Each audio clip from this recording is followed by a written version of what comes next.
Bismillahirrahmanirrahim. Assalamualaikum warahmatullahi wabarakatuh. Waalaikumsalam warahmatullahi wabarakatuh. Bismillah, alhamdulillah, wassalatu wassalamu ala rasulillah Sayyidina Muhammadin ibn Abdillah wa ala alihi wa sahbihi wa man walah.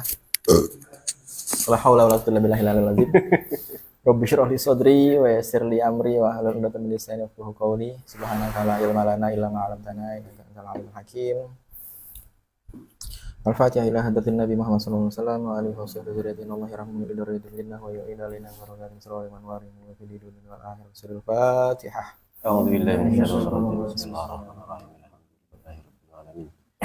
Arrahmanir rahim. Maliki yaumiddin. Bismillahirrahmanirrahim. Alhamdulillah, kembali lagi kita pada acara kajian mampir mengkaji ilmu tauhid lewat kitab Kifayatul Awam yang mudah-mudahan dengan belum yang mudah-mudahan atas nikmat Allah kehendaki kita untuk hadir di majelis ini baik offline dan online. Mudah-mudahan menjadi amalan yang diterima oleh Allah SWT. Seraya menggugurkan dosa-dosa kita di masa lalu. Amin. Dan meringankan hisab kita kelak di hari kiamat. Amin. Ya, itulah template saya. Jadi harus selalu diulang biar fast thinking. Ibarat kita lagi mandi, itu nggak mikir-mikir lagi mau sabunan, sikat gigi dan lain-lain. Ya, iklan. Kok mandi nih?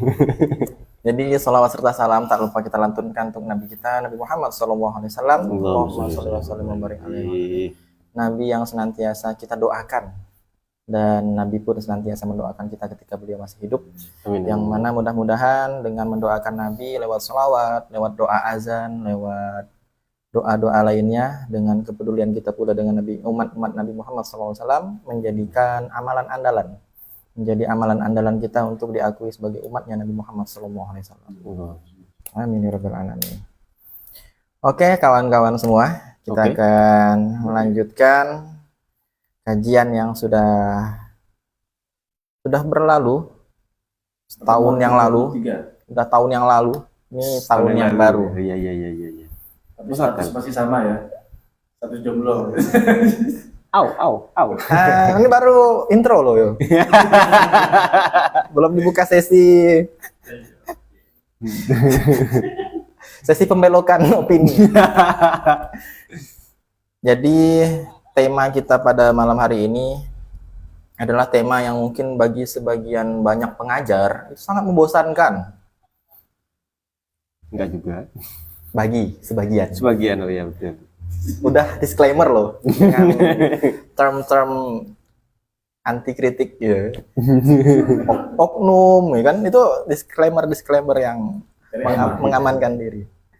Karena akan dibaca sardan atau mururul kiram alias cuma numpang lewat aja kalau ketika itu menyangkut hal kesimpulan, rangkuman ataupun sifat mustahil yang kayak udah gini nih udah banget disclaimer ya, udah kayak hanya mengantonimkan sebuah sifat. Nah, namun ketika caption yang sudah kita layangkan di media sosial, captionnya itu adalah dengan hashtag nostalgia. Jadi akan mengajak para audien netizen, terkhusus yang sudah mengikuti dari episode yang pertama.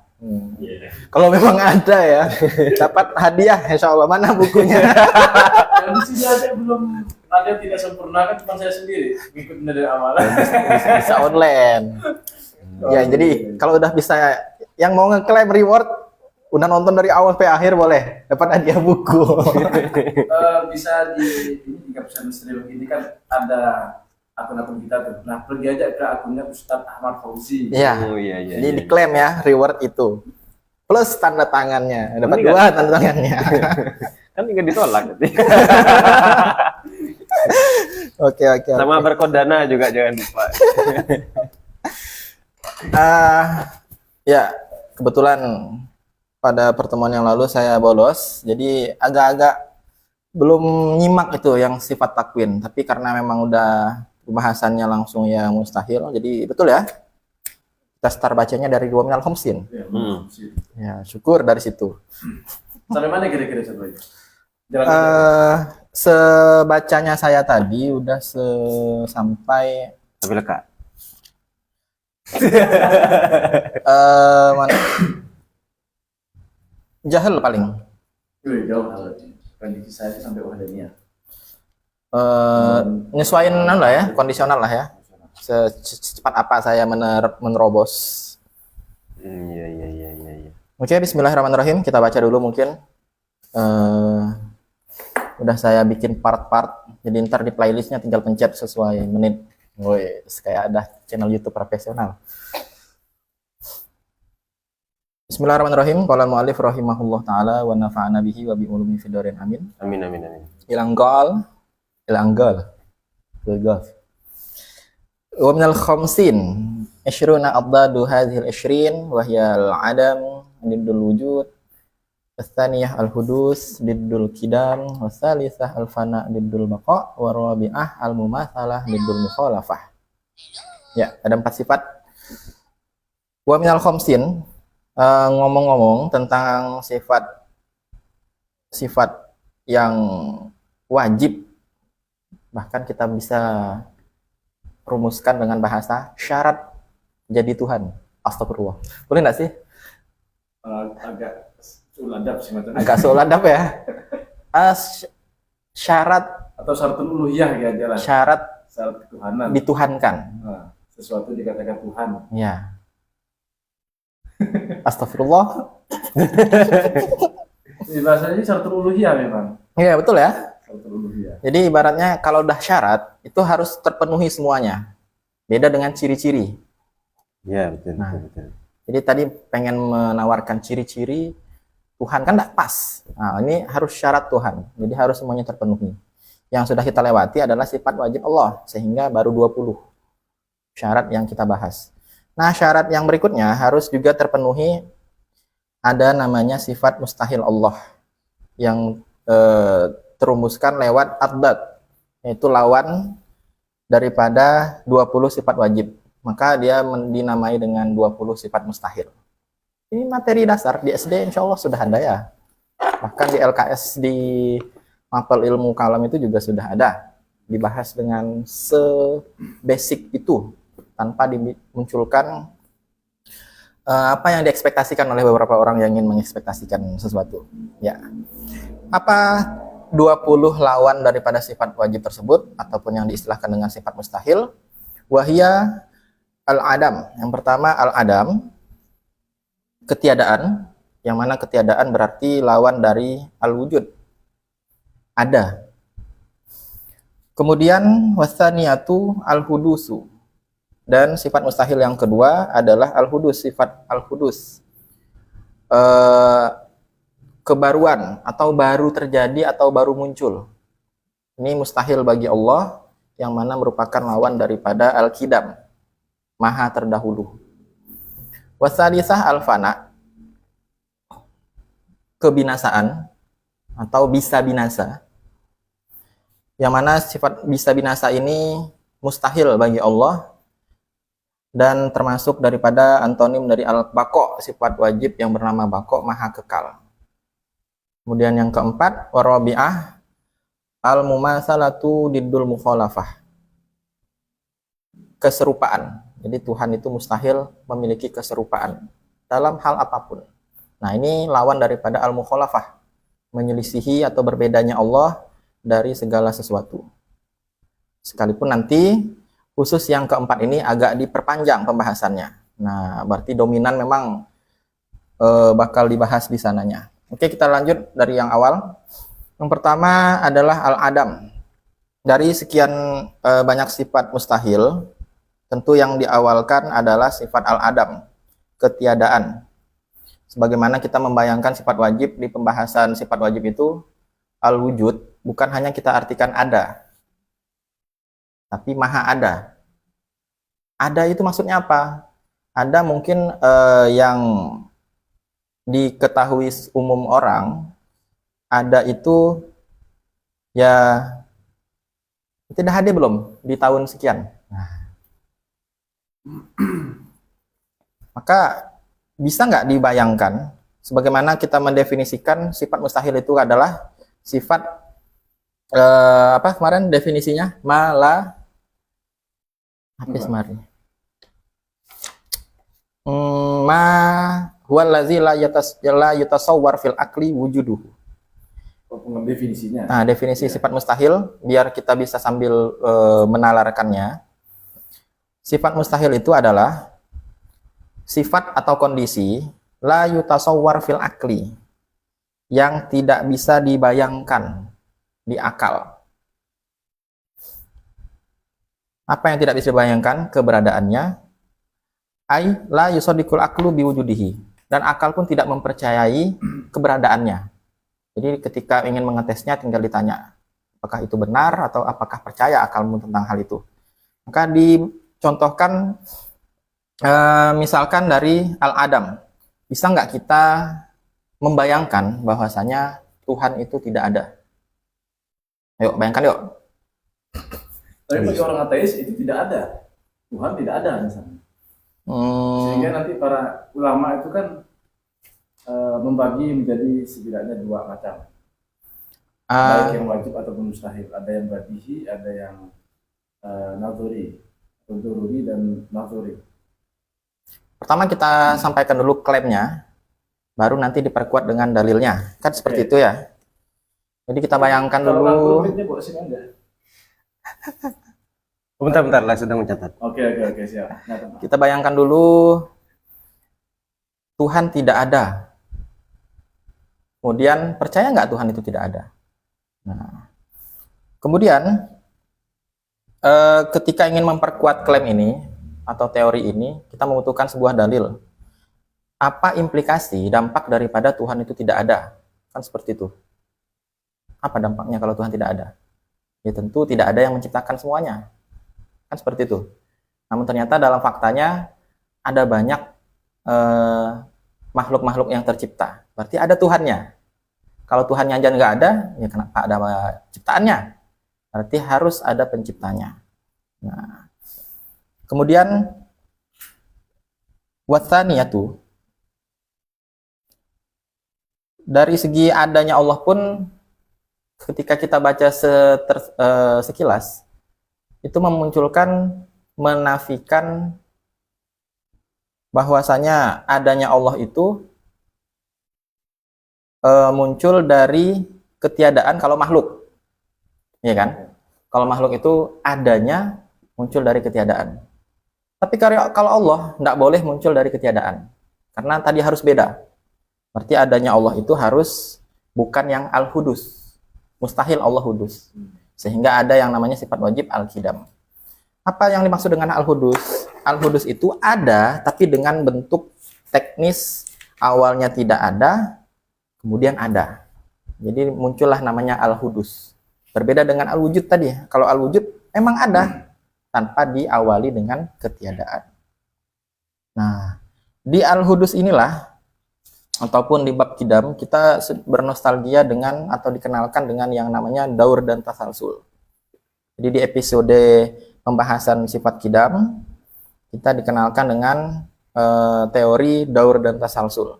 Sehingga memberikan kita sebuah rumusan, kita harus meyakini bahwasanya konsep kausalitas yang viral itu harus dibikin sebuah teori baru lagi yang namanya sebab pertama atau sebab utama. Kausa prima. Oh, ada bahasa kerennya ya? Iya, kausa prima. Kausa prima. Oh, berarti itu udah diakui ya? Aristoteles itu bahasa Aristoteles. Filsafat. Ada non-muslim yang mengakui sebab Itu jelas, utama. bagi akal yang waras pasti akan mengetahui Tuhan. Iya. Kok nggak masuk Islam? Cuman Loh, kan bisa ini, aja belum nah, lulus, terus nah, apa? Oh iya. Enggak, maksudnya generasi berikutnya gitu. Para pecinta beliau. bahkan ada ini kok, ada entah saya lihat di mana dulu itu. Ada salah seorang sahabat itu nanya ke Nabi katanya. Meskipun ada yang menilai bahwa ini satu kisah yang palsu, tidak bisa dibenarkan. Takminul akal al-Arabi. Kayaknya iya, kayaknya. Pas diskusi itu. Katanya ada sahabat nanya begini, dulu ada orang namanya Aristoteles, dia itu begini, kata sahabat itu. Kemudian kata Nabi, seandainya dia hidup di zamanku, maka dia akan beriman kepadaku. Kata Nabi itu. Agak mencurigai sih ya. Tapi bukan Plato yang diceritakan. Karena yang diceritakan itu Plato. Saya nggak paham. Intinya itu biasanya sekalipun misalkan maudhu, misalkan itu kisahnya indah dan masuklah di akal. Iya. Karena emang ketika sudah sesehat itu akal, tinggal diberi hidayah dikit. Oh, dikit ya. Sampai siapa itu Ibnu Rus berkomentar, akalnya Aristoteles itu nggak mungkin salah katanya. Kan fanatik aja. Oh, heroisasi apa? Ya biar tampil seolah-olah Glory. iya. Victory. Pahlawan itu kan. Tapi Aristoteles itu kan sul adab yang Bukan, itu sikap kritis terhadap gurunya. Sikap kritis, bukan sukul adab. Iya. Dia belajar puluhan tahun itu ya. Ada Ustaz Bayu. Bahasa sederhananya Al-Qidam ya maha terdahulu. Cuman kayak tadi ya, maha terdahulu ini biar lebih keren ya tadi pakai kausa prima. Iya. Kausa prima. Ada ya, maha terdahulu, kausa prima, sebab paling utama yang tidak punya penyebab daripada sebab itu. Terkadang soalnya kalau disebut terdahulu, seolah-olah dia adalah sosok yang paling pertama ada. Ketika dikatakan sosok yang paling pertama ada, itu belum menghilangkan sisi bahwa sebelumnya dia memang pernah tidak ada. Karena anggapannya begitu, dianggap sesuatu yang paling pertama ada masih menyisakan ruang sebelumnya pernah tidak ada.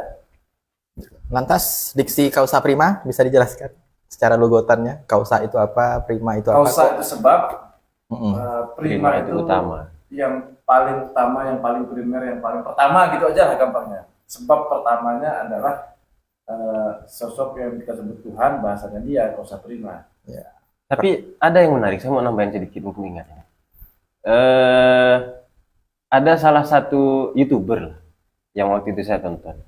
Dia itu memberikan komentar terkait dengan cara kita atau cara mutakallimin membuktikan keberadaan Tuhan dengan hudusul alam, atau pendek kata dengan hukum kausalitas. Kita mengatakan bahwa alam ini adalah akibat dari keberadaan Tuhan. Maka dengan demikian keberadaan alam ini menjadi tanda akan keberadaan Tuhan. Kira-kira kan begitu. Pendek kata kita membuktikan keberadaan Tuhan itu dengan hukum kausalitas. Nah, kata si YouTuber tuh begini. Anehnya kita sebagai kaum muslimin atau para mutakallimin itu membuktikan keberadaan Tuhan dengan hukum kausalitas sekaligus melanggar hukum kausalitas itu sendiri. Gimana contohnya? Contohnya begini, kata dia memahami hukum kausalitas, sebab akibat itu berarti segala sesuatu yang ada butuh pada sebab. Oke. Oh, begitu ya. Tuhan ada. Lalu tanpa sebab. Maka seharusnya kalau mau konsisten itu dengan hukum kausalitas, kata dia, Tuhan itu ada sebabnya. Jadi kita membuktikan keberadaan Tuhan dengan hukum sebab akibat, tetapi juga sekaligus melanggarnya dengan mengatakan bahwa Tuhan itu adalah sesuatu atau sosok yang tidak disebabkan. Ini agak aneh katanya, tidak ilmiah, bahasa beliau itu begitu. Nah, saya lupa akunnya itu, saya lupa itu.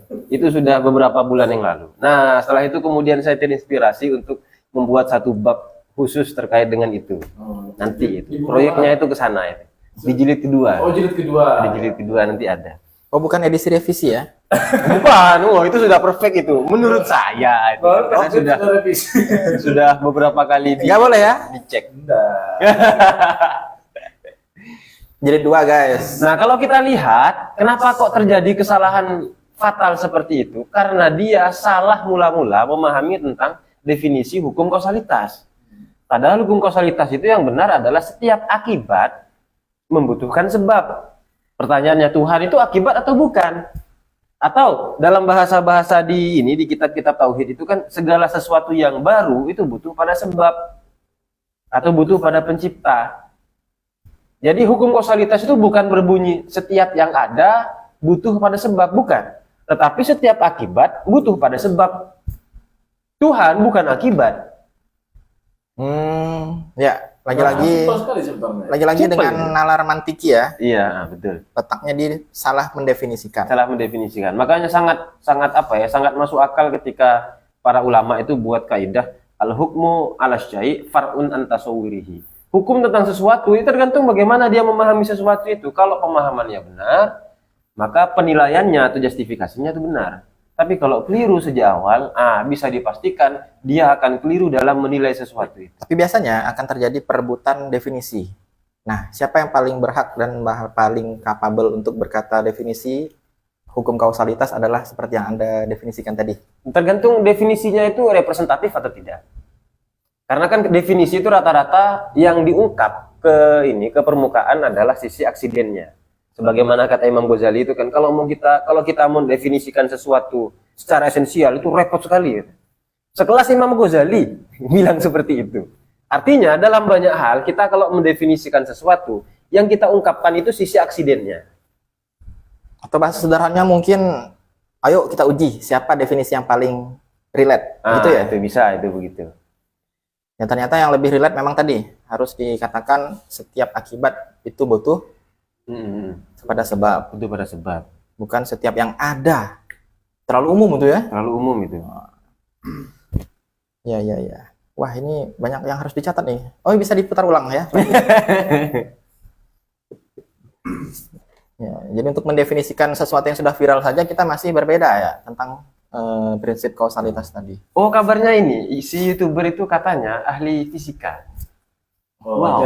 Jadi nalar materialistik tapi ya masa ini kan sebagai orang yang ahli fisika itu seharusnya orang yang paling getol paham tentang sebab akibat, seharusnya terkait dengan apakah nalarnya materi atau bukan, kayaknya itu di luar pembahasan hukum kausalitas. Misalnya ketika kita membahas tentang Tuhan tidak ada di atas, tidak ada di bawah, kanan kiri depan belakang, dengan kebiasaannya memikirkan materi, maka dia akan mengingkari misalnya penjelasan seperti itu wajar. Kenapa? Karena sejak awal akalnya itu didikte dengan hal-hal yang berbau materi. Tapi kalau untuk kausalitas itu kan enggak. Artinya setiap akal orang yang waras itu pasti memilikinya. Cuman tadi mungkin dalam praktek beliau itu sudah mempraktekannya. Cuman karena sejak awal salah dalam memahami hukum sebab akibat itu seperti apa, maka salah dalam menilai tadi.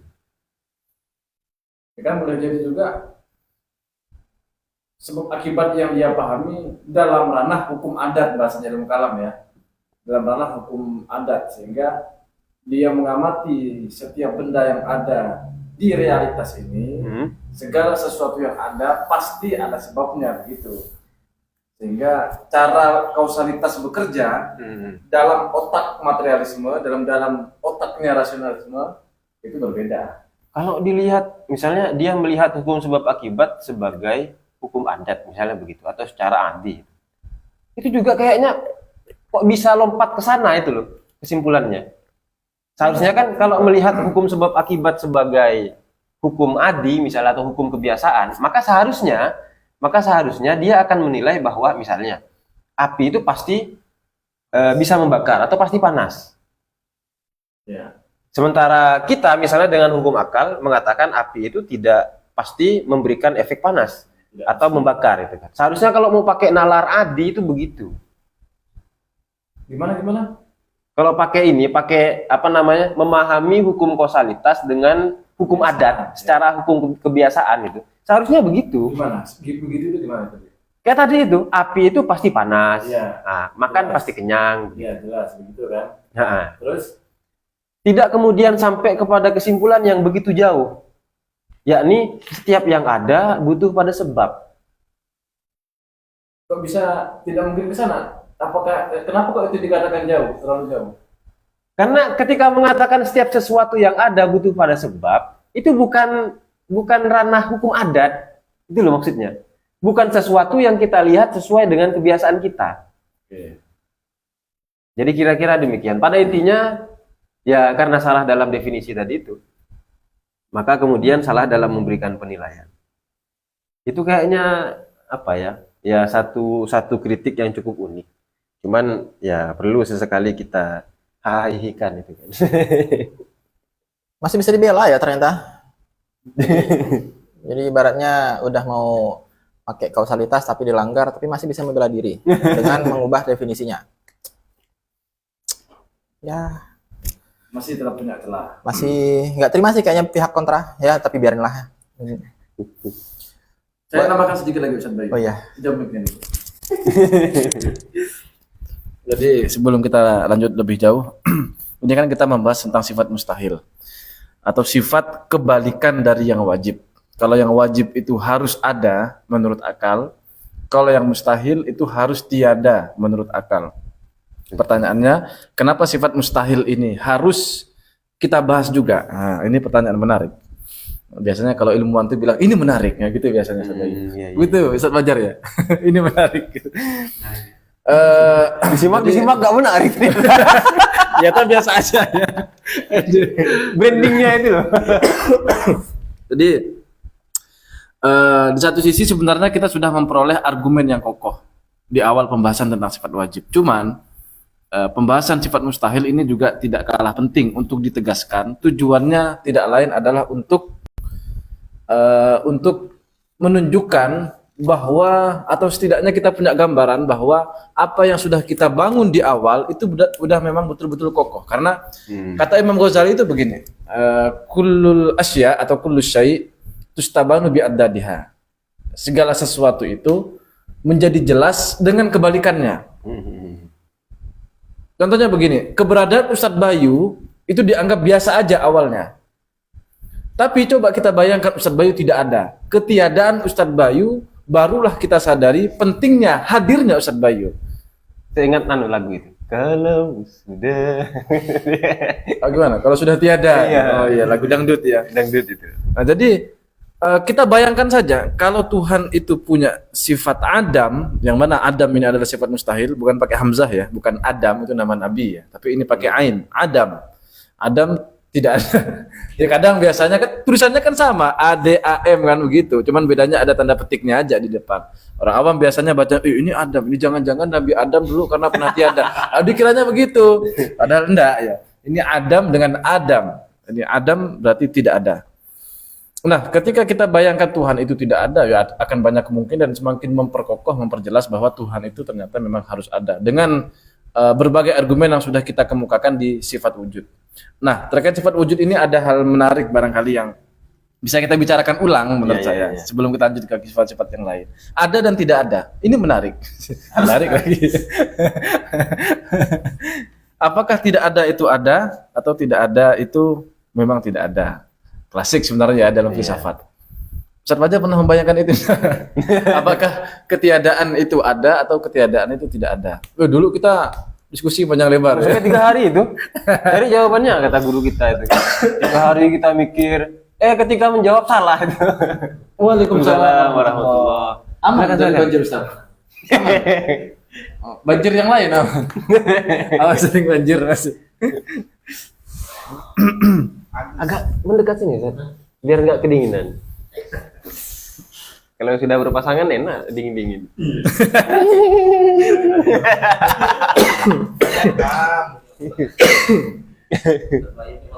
Oh iya.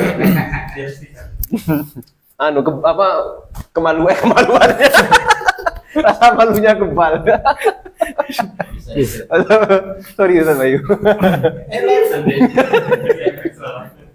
Nanti disensor aja teman-teman biar ada bunyi tit gitu ya. Sensor tuh maksudnya. Iya. Ada dan tidak ada. Apakah tidak ada itu ada atau tidak ada itu tidak ada? Sebenarnya tidak ada itu ya tidak ada memang. Dari bahasanya saja, pertama kita mengenal yang ada.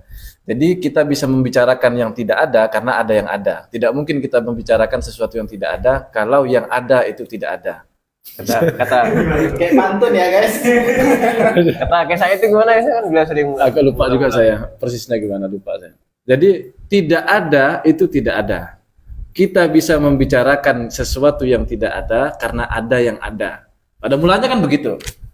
Jadi pertama kita konsep tentang yang ada dulu. Kita kenal dengan konsep ada. Setelah kita mengenal konsep ada, baru kita bisa membicarakan sesuatu yang tidak ada. Kata tidak ada itu untuk menegasikan sesuatu yang ada. Kata ada nih, ada. Bagaimana caranya kita mengungkapkan sesuatu yang awalnya ada, lalu sekarang sudah tidak ada lagi? dikasihlah kalimat negasi di awal, yakni kata tidak ada, kan begitu jadinya. Untuk begitu kira-kira. Untuk menegasikan yang ada. Lalu kita kenal dengan istilah tidak ada. Sehingga karena sejak awal penggunaan bahasanya tidak ada itu untuk menegasikan yang ada, maka jelas tidak ada itu tidak ada. Nah, tidak ada bisa dibicarakan karena ada yang ada. Bahkan kita berani menantang, silahkan bicarakan sesuatu yang tidak ada sama sekali di realitas ini, bisa enggak itu dibicarakan? Saya tantang semuanya. Kalau ini Dulu soalnya saya pernah ditantang juga. Fidhihni atau khoyali itu masih bisa lah. Maksudnya betul-betul nggak ada itu ya. Gimana Kayak misalnya naga kan nggak ada. Enggak, maksudnya itu kan berbicara tentang hayalan, yang mana dia itu kan tidak ada di realitas. Ya. Konsepsi tentang naga ini kan muncul dari gabungan sesuatu yang ada. Dulu kan penjelasan guru kita kan begitulah kira-kira. Jadi konsep tentang naganya sendiri kan tidak ada. Kenapa kita bisa membicarakan naga padahal naga itu tidak ada? Katanya sesuatu yang tidak ada tidak bisa dibicarakan. Loh, konsepsi tentang naga itu muncul dari sesuatu yang ada. Apa itu? Yakni konsepsi tentang ular, tentang singa, tentang burung, lalu dijadikan satu, maka muncullah konsepsi dalam pikiran kita terhadap hewan yang bernama naga itu. Jadi sesuatu yang tidak ada pun sebenarnya kita bicarakan karena ada yang ada. Iya, kira-kira begitu. Dragon Ball. Saya ingat Dragon Ball. Kira-kira begitulah. Jadi tidak bisa kita membicarakan sesuatu yang tidak ada. Oleh sebab itu Tuhan itu harus ada. Nah, bagaimana cara membuktikannya? Benarkah ketiadaan Tuhan itu mustahil? Nah, ketiadaan Tuhan jelas mustahil, artinya akal kita tidak bisa membayangkan itu sebenarnya. Kalaupun dalam pikiran kita atau sebagian orang misalnya yang ateis tidak percaya dengan adanya Tuhan, itu bisa membayangkan Tuhan itu tidak ada, itu sebenarnya adalah waham, ya istilah ilmu kalamnya adalah waham. Waw, ha, mim, wahmun. Bacanya waham, itu terjemahannya adalah estimasi. Jangan-jangan itu tuduhan juga. Anda waham misalnya. Ya, bisa kita bicarakan panjang lebar sih sebenarnya. Tapi ada penjelasan alternatif. Kenapa kok ada sebagian orang yang menolak keberadaan Tuhan? Kenapa? Kita bisa melihat dari misalnya ketika para ulama menjelaskan klasifikasi hukum akal. Ya. Itu kan tadi yang sudah disebutkan, ada yang a priori, ada yang nadori, gitu kan. Nadori atau a priori, ada a posteriori, itu kan. Yang tanpa mikir dengan yang perlu mikir. Salah satu contoh dari yang nadori atau yang a posteriori, kita bisa mengetahui sesuatu setelah kita berpikir, itu maksudnya nadori atau a posteriori. Contoh yang disertakan oleh Dr. Hisam Kamil itu adalah keberadaan Allah dan sifat-sifatnya. Ya. Jadi itu termasuk satu pemahaman yang bisa didapatkan setelah kita berpikir terlebih dahulu.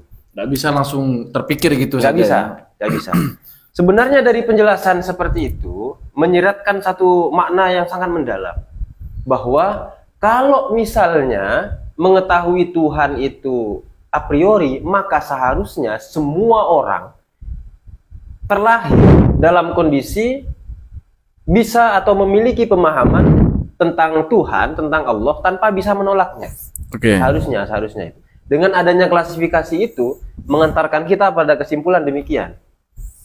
Jadi adanya klasifikasi itu justru ingin menunjukkan bahwa ini sebab kenapa kok ada sebagian orang yang menolak keberadaan Tuhan.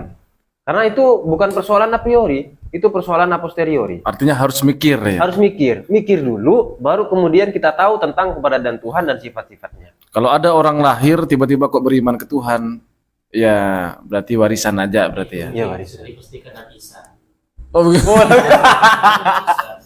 Ini tiba-tiba datang dan mengungkapkan kalimat-kalimat yang kontroversial ya. Oh, mentang-mentang kemarin Nabi Isa habis lahir gitu kan.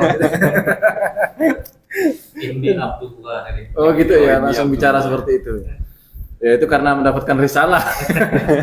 Kalau sudah mesti beriman Nabi Isa. Oh iya begitu asal usulnya. Jadi kalau tidak perlu mikir tapi langsung tahu, itu kata beliau itu adalah Nabi Isa. Jelas saja kalau Nabi Ibrahim masih berusaha pada bulan, kepada matahari, kepada bintang. Walaupun itu masih bisa diperdebatkan yang terakhir ini. Harus kita luruskan juga.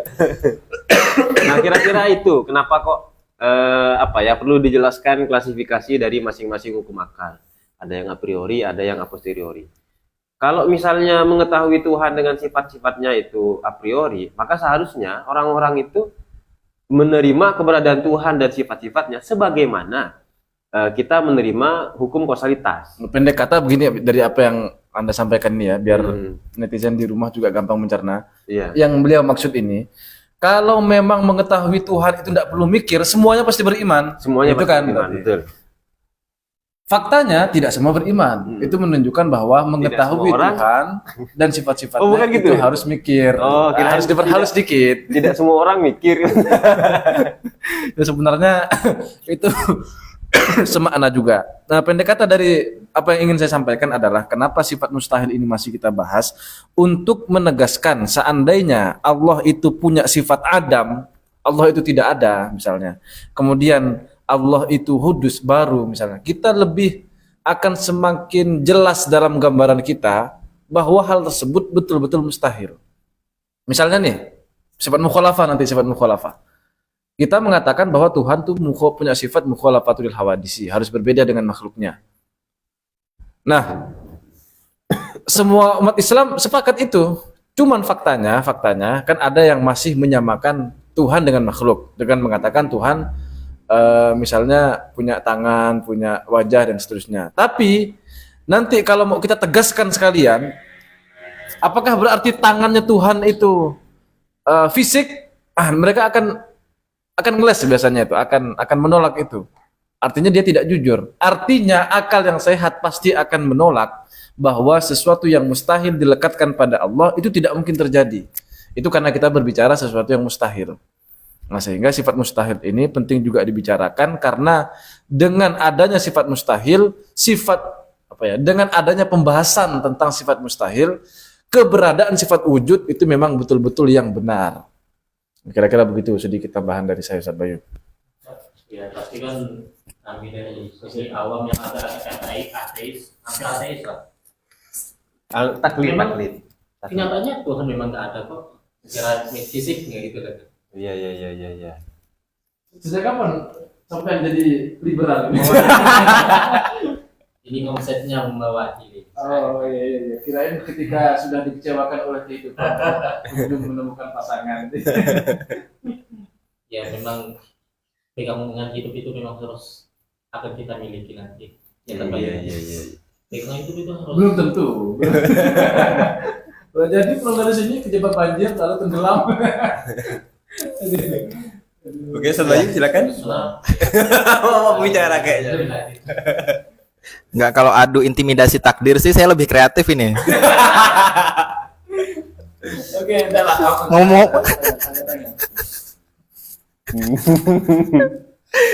Aduh. Sekarang mana ya? Ya, jadi sangat-sangat erat ya kaitan sifat mustahil al-wujud dengan al-adam dengan al-hudus. Jadi harus sepaket. Kemudian sifat mustahil yang ketiga itu al-fana. Al-fana ini kan binasa. Jadi dibayangkan kok bisa ada Tuhan yang ternyata bisa binasa. Berarti kan mustahil dong. Tuhan apa itu? Tuhan kok bisa binasa? Berarti mustahil, harus kita singkirkan dari akidah kita. Kalau fana secara bahasa itu apa sebenarnya? Melebur, hancur. Binasa aja. Binasa.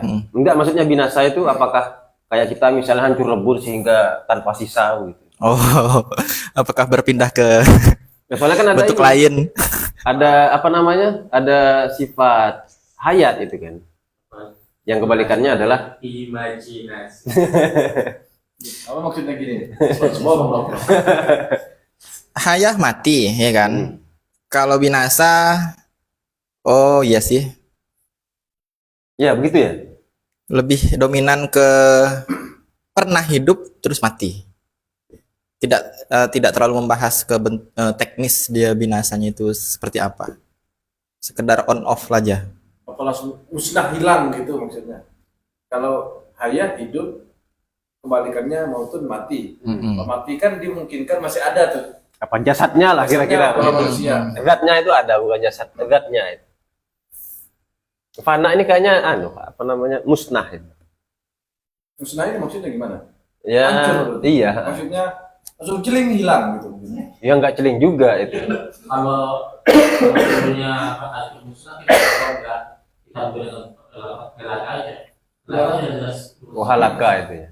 Nah, makanya itu kan apa ya? Satu sisi yang perlu kita cari. Oh, bukan halaka itu. Oh, menarik. Apakah Tuhan itu hanya seperti tadi hanya imajinasi? Biar enak, apa tadi kaidahnya? Kul Wabididil asya tustabanu. Kul asya. Istabanu Yustabanu biadad. Ya kita tinggal lihat bakoknya. Nah, bakok kekal, berarti tidak akan bisa hilang. Selalu ada. Iya. Keadaannya dia selalu ada. Berarti menitik tekankan Harus ada. betul-betul tidak ada. Berarti kalau fana harus betul-betul tidak Tidak ada. Sak fungsi-fungsinya, sak badan-badan, Ya, kalau badan. hancur kan masih ada dong. Mm-mm. Masih ada, tapi kalau fana kan Lenyap mungkin ya. lenyap, seperti perasaanmu pada dia. Tapi yang lebih lumrah memang binasa ya ketika menemukan apa ini Fana. literasi fana ini binasa. Tidak tadi bertabrakan dengan maut ya. Berarti biar lebih berdemek memang bukan hanya maut, harus ditambah makna zaid yaitu betul-betul tidak ada, hilang. Kemudian kenapa ya untuk memperkuat bahwasanya Tuhan itu harus tidak boleh binasa dan harus selalu kekal, bahkan sampai ketika hari kiamat pun Tuhannya harus tetap ada. Kalau memang ada Tuhan yang binasa, berarti Tuhannya itu hadis berarti sosok makhluk yang masih diatur-atur. Jadi kayak di timing. Kamu adanya sampai sekian ya. Nah, jadi kayak ada muhdis. Diatur untuk tiada sekian. Sedangkan Tuhan ini harus nggak ada yang ngatur dia kapan kekal atau kapan dia harus disifati dengan sifat yang sangat mulia yaitu maha kekal. Tanpa ada yang mengatur dia itu kekalnya sampai sekian aja ya. Iya. Nah, kalau masih ada ikatan durasi sampai sekian itu masih diatur-atur Tuhannya. Terikat waktu berarti. Nah, Contohnya Ya, surga neraka itu kan terus abadi kan. atau Tuhan lah, Tuhan yang dituhankan. Benda yang dituhankan. Nah, sosok itu. Pasti ada Iya. pasti ada durasi itu patung Matahari atau roti ya kan. Roti dijadikan Tuhan karena lebih berdampak manfaat bisa mengenyangkan hambanya. Atau Ya. kalau di hasiahnya itu kan fana itu ai al adam ba'dal wujud. Kalau adam kebalikan dari sifat wujud itu berarti sebelumnya ya nggak pernah ada itu.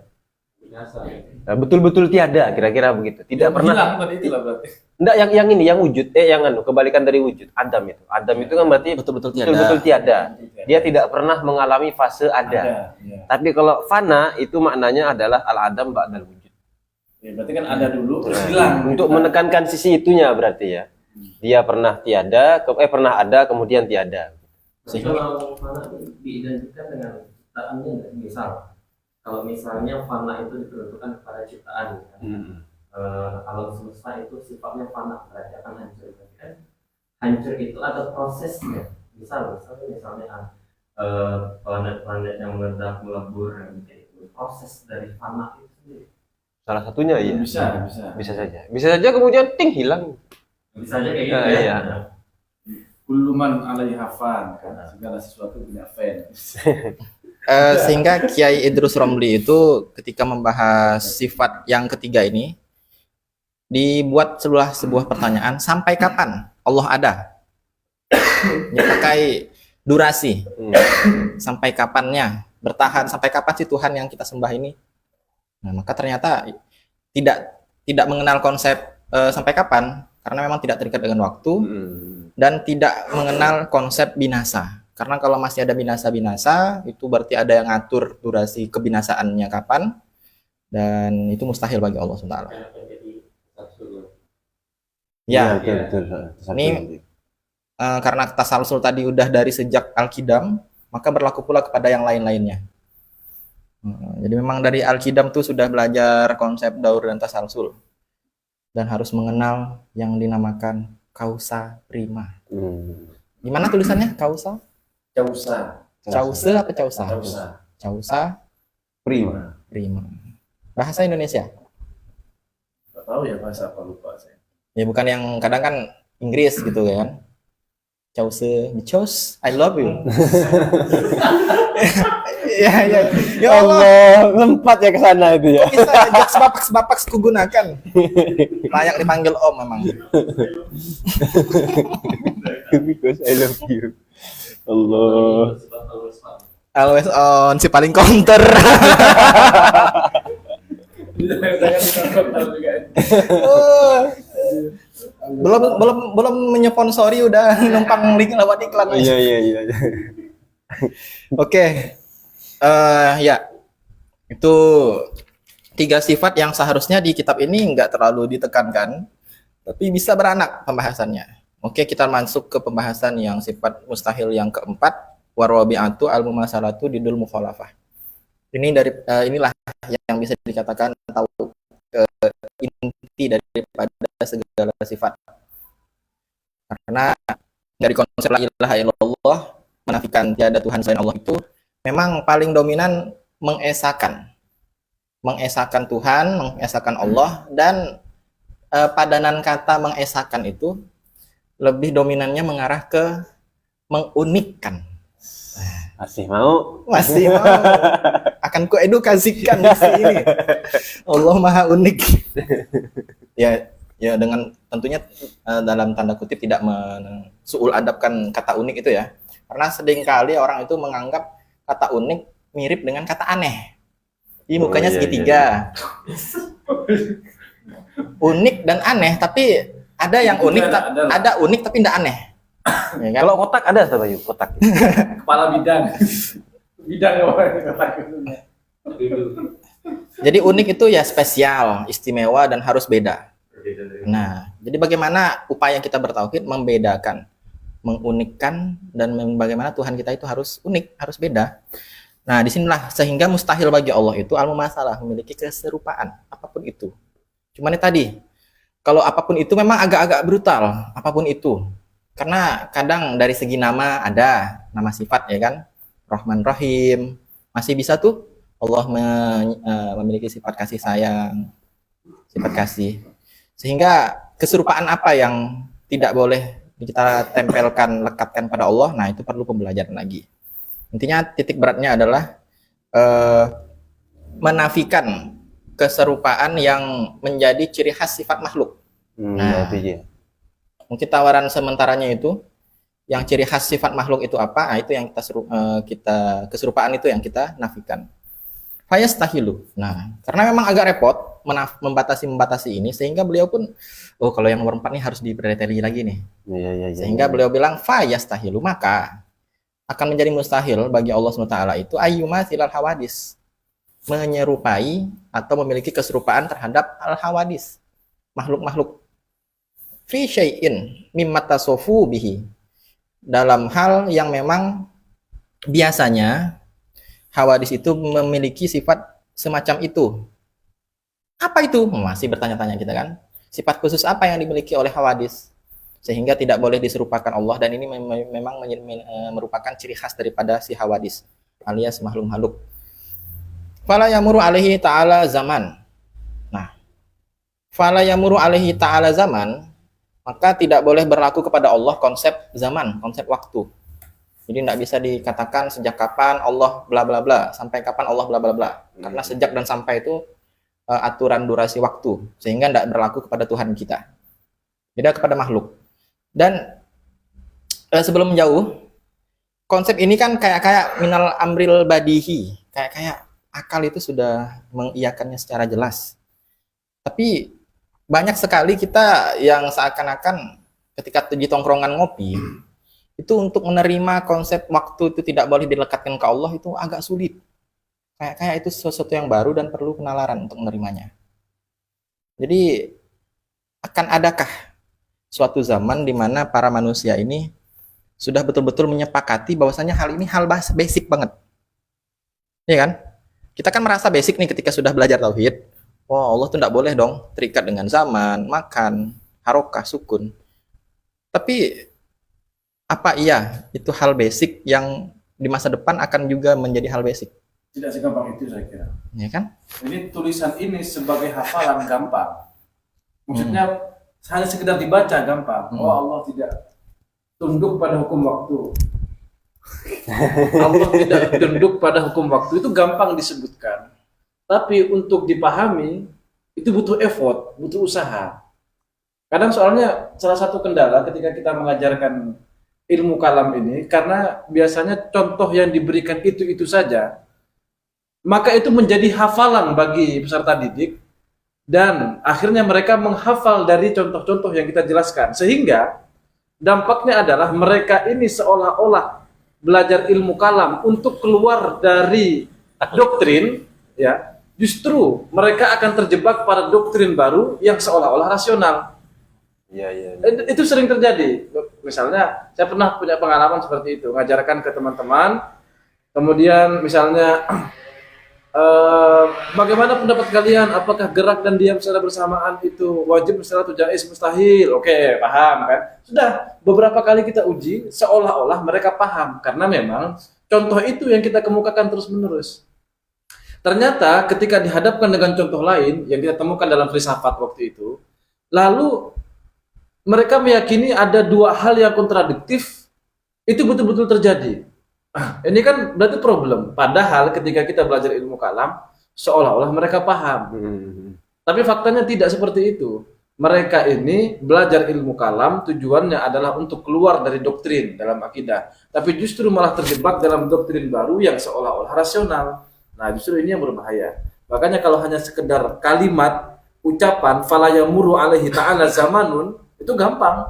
Tapi untuk memahaminya, nah ini yang butuh effort, butuh perjuangan, butuh usaha, butuh berpikir kira-kira begitu lah.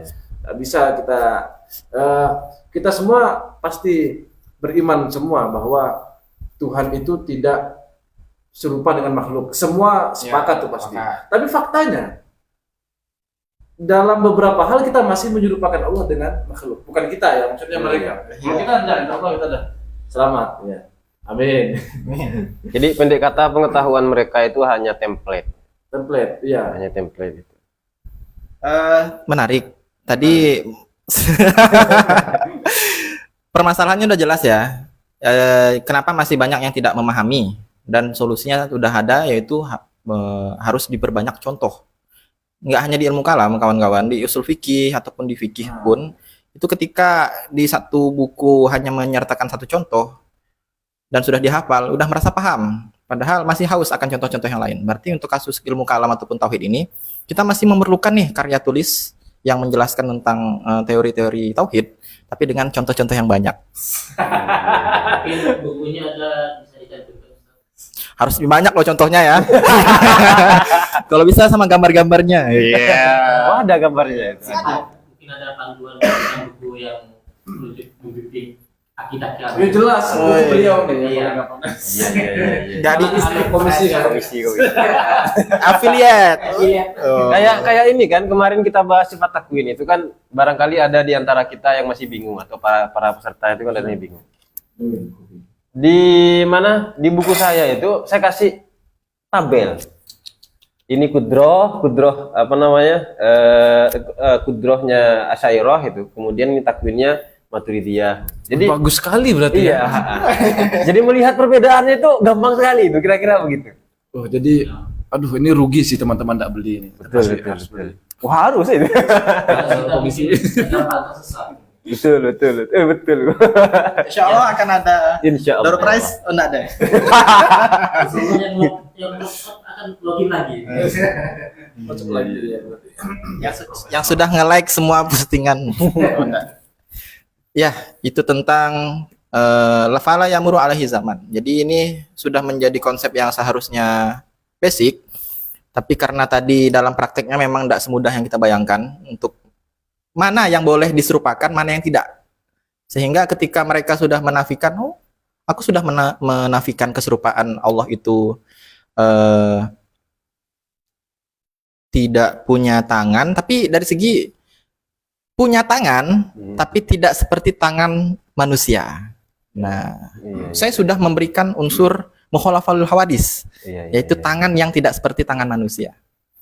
Cuman di satu sisi masih mengisbat menetapkan Allah berfisik. Iya. Ya, problemnya lagi-lagi kalau itu kan gara-gara di Quran memang disebutkan yadullah fawqa aydihim, tangan Allah ada di atas tangan mereka. Kan itu konsepsi yang memunculkan Oh hal ya, tersebut kan. yang mendistract Iya. mendistract konsep laisa kamitslihi syai'un sehingga kayak masih bisa nih ditaksis, dipengecualikan, oh kalau ini udah ada tangan. Yang padahal kalau mau belajar majas, lagi-lagi majas ya, Majas. Iya. Saya tanya anak MTS sudah belajar majas. seharusnya bahkan dari SD. Saya Wow. di SD mbak belajar meja hijau, kambing hitam, kambing guling. Itu sudah dari SD Bukan kan. bulik beneran ya? Karena parahnya tuh kalau mengkonsepsikan Allah itu tidak berwujud fisik, apakah dalam bentuk gas atau Oh, dalam bentuk yang lain. Iya. Gas maksudnya kayak uap-uap gitu ya, bukan gas halus ya, gas LPG. jadi didorong dengan penemuan dari ilmuwan barat itu mengatakan awalnya telah menemukan lapisan bintang yang berbentuk tangan gitu. Iya. Tangan itu akan di Tangan Tuhan. Orang awam tanya mungkin, oh mungkin itu karena tangannya dipilih gitu. Nah, itulah sulitnya kalau kita menjelaskan Tuhan dengan konsep isbat, sehingga yang lebih enak memang pakai konsep menafikan. Jadi kita nafikan segala hal yang tidak berbaik, bersifat jismiyah, maka itu mau sebanyak apapun contoh kreatif yang disodorkan itu akan ternafikan. Kayak gas itu akan dengan mudah, bukan ini, selama dia masih makhluk itu akan ternafikan daripada konsep mukhalafah lil hawadis. Iya, negativa. Negatif. Ya bahasa kerennya apa? Negativa. Itu termasuk bisikan setan kalau Jelas. Betul itu. Setan banget. Jangankan kita, si Abdul Qadir itu pernah digoda begitu. itu dia. Wow, menjiwai banget. Setan ini kan tidak mungkin memberikan bisikan kalau tidak ada apinya. Ya. Iya. Apinya ini kan dari nafsu, dari kebodohan kita lah. Siapa penyebar kebodohan itu? Ini jadi provokator.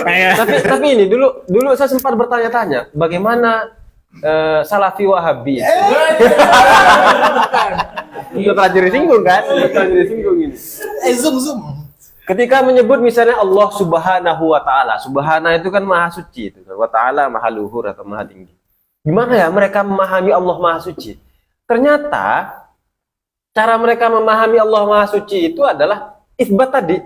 Jadi Allah punya tangan, tapi tangannya itu tidak sama dengan tangan semua makhluk, kira-kira begitu. Ya, jadi itu tauhid masih asma wa ada- sifat. Iya, masih ada sisi sisi penegasian keserupaan itu, peniadaan keserupaan, Tapi tetap mengisbat. mengisbat. Kenapa kok diisbat? Karena ada di Quran. Nah, karena di Quran begitu. Isbatu ma asbatallah. Ma asbatahullah. Wah, tauhid asma wa sifat banget ya. Cuman ya nggak seperti itu juga, guys. Ya. Tempat ini juga saya punya ada kenangan yang ikonik dalam pikiran saya tentang Allah tidak punya tempat. Oh, iya. Nah, maksudnya begini, kalau kayak Salafi atau Wahabi itu jelas lah ya, bahwa kita disebutkan juga ya, bahwa mereka meyakini Tuhan itu ada di aras karena disebutkan di Quran. Ya. Kadang kita nih dari kalangan Ahlussunnah wal Jamaah, tapi yang masih awam, berusaha ingin membuktikan bahwa Tuhan itu tidak butuh dengan tempat. Tapi mesti di awal-awal belajar masih terjebak pemahaman Tuhan itu ada satu tempat. Contohnya begini, dulu saya dipancing oleh guru saya itu, bayangkan alam ini tidak ada, belum Allah ciptakan. Sudah dibayangkan ya, alam ini belum Allah ciptakan. Oke, lalu yang ada adalah Allah sendirian. Pertanyaannya, ketika Allah sendirian, itu bagaimana? Apakah Allah ada dengan ketiadaan? Jadi ketiadaan ini ada atau tidak? Kalau ada, apakah dia diciptakan atau ketiadaan itu tidak diciptakan? Dulu pertanyaan guru saya itu seperti itu. Apakah ketiadaan alam? Alam kan belum diciptakan. Ketiadaan alam itu diciptakan atau tidak? Kalau ketiadaan alam itu diciptakan, berarti kemungkinannya akan terjadi tasalsul. Konsekuensinya. Konsekuensinya. Ketiadaan alam, Allah. Ketiadaan alam diciptakan atau tidak? Kalau ketiadaan alam diciptakan, berarti sebelum ketiadaan alam ada ketiadaan alam sebelumnya. Pertanyaan berikutnya, ketiadaan alamnya ini diciptakan atau tidak? Kalau diciptakan, begitu seterusnya. Sehingga menjadi tasalsul. Tapi kalau dikatakan ketiadaan alam itu tidak diciptakan, berarti kidam juga seperti Allah. Ya, azali lah tidak. Azali lah paling tidak itu istilahnya, tidak diciptakan. Nah, kemudian perdebatan itu selesai, cuman yang masih menghantui dalam pikiran saya adalah bagaimana membayangkan Allah sendirian. Yang muncul dalam pikiran saya waktu itu adalah ya Allah sendirian di tempat yang Hampa, gelap, gelap, tidak ada cahaya dan seolah-olah mengawang-awang terbang begitulah kira-kira. Nah, itu sebenarnya dengan cara berpikir seperti itu kita masih membayangkan Tuhan ada di tempat. Tempat apa ya? Tempat hampa, tempat yang kosong. Dan kosong. Apakah itu seperti saat Squidward? Iya, kalau dibayangkan kayak Squidward dan sendirian tuh. Hanya mungkin. Iya. Itu kan Squidward Sendirian. dia sendirian, ya kan? Sendirian. Padahal tahu nggak? Ingat nggak episode itu? Iya, betul. Itu kan sebenarnya masih di ruang kosong, ruangannya putih semua ya.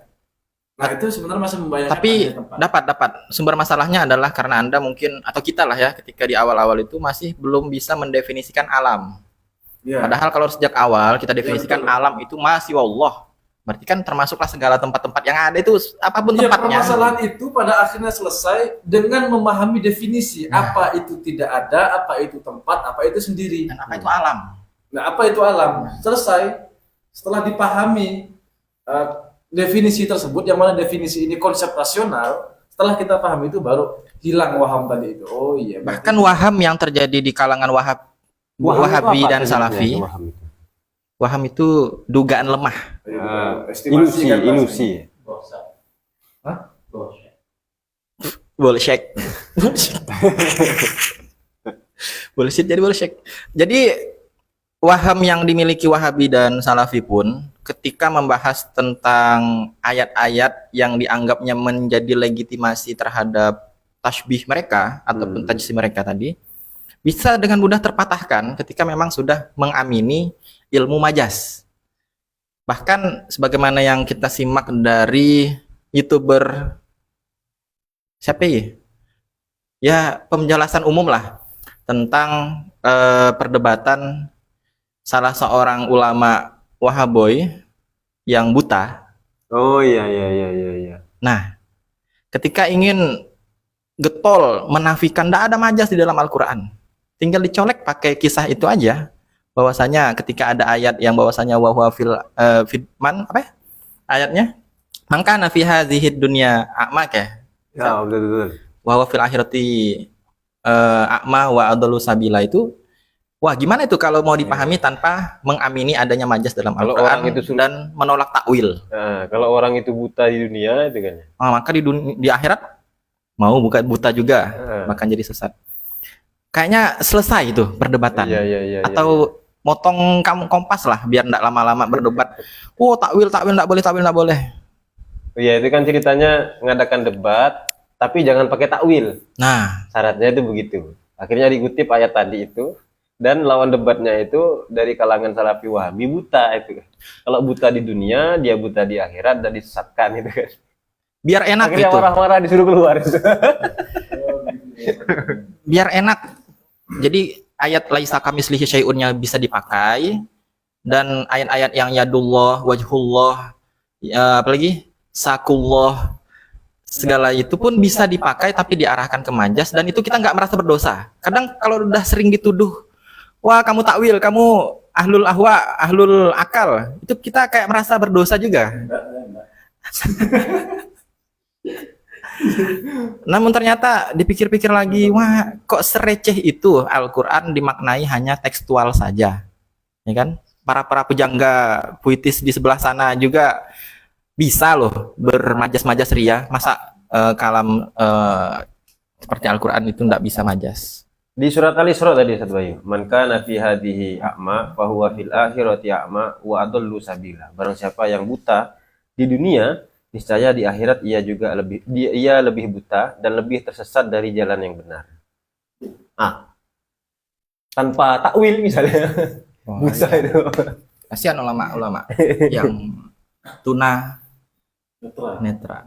Ya, seandainya ini mereka mau menerima takwil separuh lah, kayak separuh pemahaman sesatnya itu bisa teratasi lah. Iya, keren ya. Dan ilmu takwil itu bisa dipelajari di Ulumul Quran, di Balaghah. Bahasa Indonesia SD. Bahasa Indonesia sudah ada sebenarnya, jauh-jauh. Iya ya. Iya ya, kadang Ulumul Quran nggak dipelajari di beberapa pondok. Balaghah juga. SD lah ya, minimal. Masa nggak SD? Meja hijau, kambing hitam, buah tangan, buah bibir, ya, panjang tangan. Wow. Lo. Ya, berarti fala yamuru alaihi ta'ala zaman walaisa lahu makan. Ayo kita terima konsep ini. Jadi tidak kita tempeli konsep zaman, konsep tempat kepada Tuhan kita. Masih ada yang mencengkal? Enggak kan? Iya. Kalau misalnya ukuran kehidupan manusia itu ada ukuran waktu, berarti kita ini tergolong yang baru. Dalam artian penciptaan kehidupan itu atas dasar gimana yang biasanya? Memang Allah itu kan tidak teridentik dengan masa waktu kan. Iya. Tapi kalau misalnya manusia itu ada ukuran waktu, berarti nanti setelah itu bakal ngapain? Apakah selama yang bakal di akhirat itu terus? Atau ada konsep periode dalam ranah penciptaan? Karena saya mikirnya gitu. Sebelumnya Allah itu telah menciptakan. Apakah betul Nabi Adam itu adalah ya manusia pertama, dan nanti setelah kiamat itu tidak ada bakalan kayak gimana? Fix manusia udah ditempatkan di seperti itu terus. Oh, kenapa nggak sekaligus gitu? Karena gini ya, bawaan saya itu kadang mikirnya di konteks bahasa kholidina fiha dalam Al-Quran itu kan, apakah selaras dengan sifat bako gitu. Jadi selama Allah itu ada, maka surga neraka itu tetap ada. Grup manusia tetap ada di situ kan? Karena bako itu kekal itu karena tidak ada di atas bakonya lagi. Dalam artian Allah itu bako karena tidak ada di atas Allah. Sedangkan kholidina fiha bagi surga neraka itu karena adanya Allah. Iya. Nah, bisa saja kalau suatu saat Allah pengen meniadakan surga neraka, kemudian merasa pulang. Karena mikirnya kayak gitu. Mungkin Itu mirip para filosof itu kalau begitu. Iya. kekeliruannya di awal mungkin ketika mengatakan surga nerakanya ada dan itu, kemudian bila mana Allah berkeinginan gitu ya, atau tadi saya menangkap selama Allah ada. Kalau selama Allah ada itu kata sul ada itu jelas Masih terikat waktu. iya jelas itu. Ya anggap aja lah itu bahasa yang kita pahami semua, bahwa yang dimaksud bukan keterikatan waktu. Dan mau pun juga generasi pada masa ini tidak terlepas dari namanya euforia dari baik dari film ataupun dari tontonan ini dan sebagainya Ini ataupun yang ada abstrak. Bagaimana dunia ini bisa direset gitu oleh kekuatan yang maha super power gitu. tadi kalau filosof gimana? Enggak, kalau semisal apakah kehidupan di akhirat tadi kan dijelaskan kholidina fiha abada, itu kan abadi. Apakah abadi yang dimaksud itu selama Allah ada maka akhirat itu ada? Itu mirip-mirip filosof itu. Jadi yang sebelum dilanjutkan itu anggapan secara hukum akal, secara spontan saya berpikir itu mungkin. Apanya?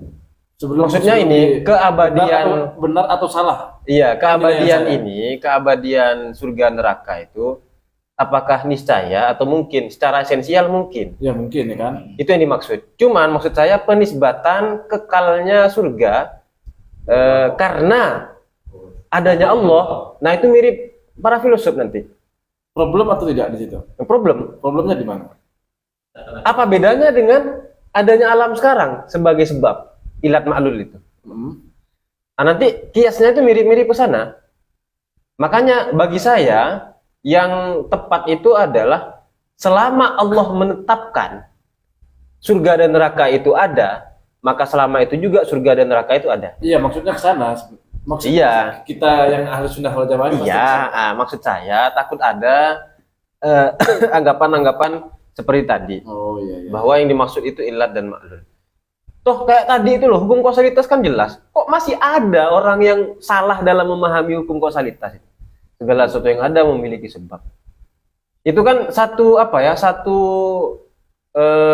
celah yang harus kita tutup rapat-rapat sehingga tidak memunculkan kemungkinan seperti itu. Termasuk juga tadi, apakah keabadian surga dan neraka itu sebagaimana adanya Allah, dalam arti selama Allah ada maka surga dan neraka itu ada. Nah, kalau begitu nanti mirip-mirip dengan para filosof. Dan itu problem. Problem. Nah, perlu ditekankan bahwa yang dimaksud adalah selama Allah menetapkan surga dan neraka itu abadi, ya maka surga dan neraka itu abadi. Berarti titik tekannya di situ menetapkan ya. Nah, menetapkan. Di selama Allah menetapkan surga dan neraka itu abadi, maka surga dan neraka abadi. Bukan bergantung pada wujudnya Allah. Wujud Allah. Karena kalau bergantung pada selama tanda kutip Allah itu ada, maka surga dan neraka juga ada. Itu berarti konsepnya dalam ilmu kalam itu seperti ilat ma'lul. Iya. Di mana Allah ada pasti auto, tidak bisa tertolak surga dan neraka itu ada. Betul. Dan itu akidah yang keliru ya. Secara esensial berarti bisa kita simpulkan juga bahwa keberadaan surga dan neraka sendiri itu mungkin dan juga sangat dimungkinkan sirna secara rasional. Iya. Mungkin itu sirna, tapi Secara rasional dan esensial. secara rasional dan esensial. Tapi karena itu dikaitkan dengan kalamnya Allah, yang mana Allah menyebutkan dalam Quran, ya khalidina fiha abada, maka hal tersebut berdasarkan ketetapan Allah tidak mungkin Allah sirnakan. Ya, tidak Berarti mungkin. wajib surga dan neraka itu abadi. Abadi. Tapi wajibnya li ghairihi. Wajib li ghairihi. Jadi Makanya tadi ada ini kan penjelasan tentang klasifikasi hukum akal itu ada yang a priori, ada yang a posteriori. Atau dalam bahasa Arab disebut nadori sama doruri. Ada klasifikasi yang lain. Nanti itu wajib li dzatihi, wajib li ghairihi. Ya. Kemudian mustahil li dzatihi, mustahil li ghairihi. Kemudian jaiz itu tidak ada pembagiannya. kesimpulan dari pertanyaan Ustadz Fajar barusan, apakah mungkin setelah kita semua masuk surga, amin ya, kemudian Allah mereset lagi, ada kehidupan baru, mungkin atau tidak? Secara esensial mungkin. Secara esensial mungkin, Tetapi secara rasional li ghairihi, mungkin. secara rasional dan esensial itu mungkin. Oke. Karena surga dan neraka itu sendiri, esensial itu begitu maksudnya. Surga dan neraka itu sendiri adalah sesuatu yang jaiz. Sesuatu yang mungkin, boleh ada, boleh tiada.